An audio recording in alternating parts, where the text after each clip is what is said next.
Inside the stories that affect you. This is Inside KELOLAND. Well, thanks for joining us. I'm Tom Hansen.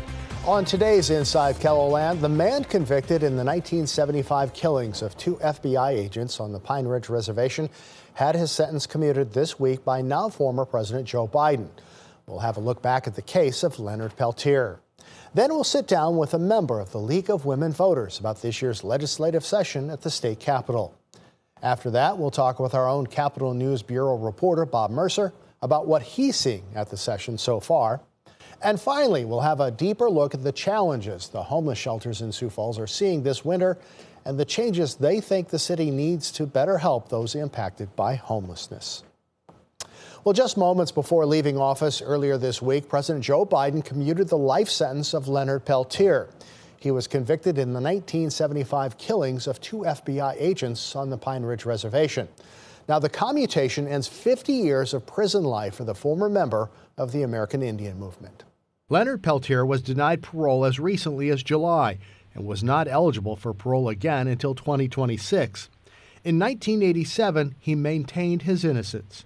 I'm not guilty of anything, so I'm going to continue fighting for my freedom until I'm released. Judith LeBlanc, executive director of the Native Organizers Alliance, said in a statement, quote, "Our hearts are full for Leonard Peltier, his family, and all of Indian country as he finally gets to go home after nearly 50 years behind bars."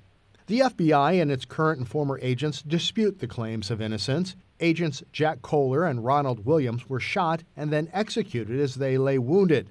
Their cars were riddled with dozens of bullet holes. In a statement, the president of the Society of Former Special Agents of the FBI says they were down, they were wounded, they were helpless, and he shot them point blank. It is a heinous crime. Peltier was serving life in prison for the murders. According to the Biden White House, Peltier will transition to home confinement in North Dakota.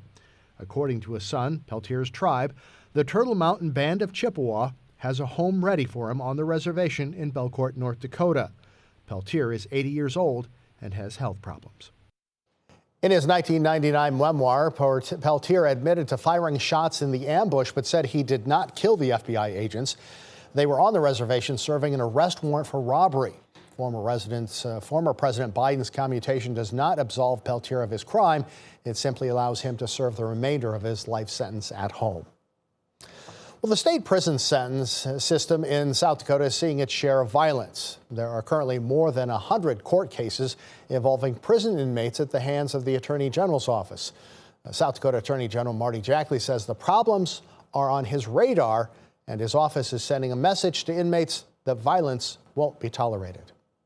A judge recently sentenced 2 inmates convicted of attempting to murder a correctional officer inside the state penitentiary. The judge said the officer was lucky to be alive after receiving more than 70 blows, many to his head. The judge sentenced Kyle Jones to an additional 50 years and Lester Monroe to 35. Jones smiled and smirked at the judge and said he wasn't sorry for what he did. He told the judge there will be more violence until inmates are treated with, in his words, more respect. The Attorney General's office prosecuted the case. It's important to me to make sure we are doing everything we can to keep our guards, keep our other inmate staff, medical staff, as well as other inmates safe. Right now, the Attorney General's office has 117 criminal cases pending out of the state penitentiary in Sioux Falls. Jackley says he is taking a no-tolerance position and will vigorously prosecute each and every case. If you're going to do harm to prison officials, there'll be significant consequences.